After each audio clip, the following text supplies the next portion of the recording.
Deesa APMC market yard ખાતે ડીસા તાલુકા યુવા મોરચા દ્વારા બ્લડ ડોનેશન કેમ્પનું આયોજન કરવામાં આવ્યું। હમણાં તાજેતરમાં ભારતના યશસ્વી વડાપ્રધાનના જન્મદિનની ઉજવણી રૂપે ઠેર ઠેર અલગ અલગ પ્રકારના કાર્યક્રમો થતા હોય છે। તેવી જ રીતે આજે એક બ્લડ ડોનેશન કેમ્પનો કાર્યક્રમ યોજાયો। વડાપ્રધાન શ્રી નરેન્દ્રભાઈ મોદીના જન્મદિવસ નિમિત્તે ડીસા એપીએમસી માર્કેટયાર્ડ ખાતે બ્લડ ડોનેશન કાર્યક્રમ યોજાયો, જેમાં મોટી સંખ્યામાં લોકોએ બ્લડ ડોનેશન આપી એક સેવાનું કાર્ય કર્યું હતું।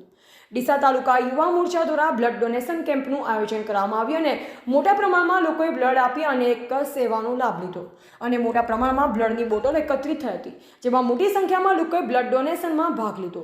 જેમાં ઉપસ્થિત ડીસાના ધારાસભ્ય પ્રવીણભાઈ માળી, પૂર્વ વેરહાઉસિંગના ચેરમેન મગનલાલ માળી, ડીસા એપીએમસી ચેરમેન ગોવાભાઈ રબારી, જિલ્લા ભાજપ પ્રમુખ કીર્તિસિંહ વાઘેલા, ડીસા શહેર પ્રમુખ રમેશભાઈ દેલવાડિયા, તાલુકા પ્રમુખ બાદરસિંહ, તાલુકા મહામંત્રી પ્રકાશભાઈ તથા ઉકાજી, યુવા મોરચાના પ્રમુખ નવીનભાઈ, મહામંત્રી દશરથભાઈ અને કોષાધ્યક્ષ દશરથ ગેહલોત, ડીસા તાલુકા તથા શહેર યુવા મોરચાની ટીમ સહિત મોટી સંખ્યામાં લોકો બ્લડ ડોનેશન કેમ્પમાં ઉપસ્થિત રહ્યા। આપણા દેશના યશસ્વી વડાપ્રધાન શ્રી નરેન્દ્ર મોદી સાહેબના જન્મદિવસને સેવા સપ્તાહ દિન તરીકેની ઉજવણી કાર્યક્રમ આજે ડીસા એપીએમસી માર્કેટયાર્ડ ખાતે ડીસા તાલુકા યુવા મોરચા દ્વારા યોજવામાં આવ્યો।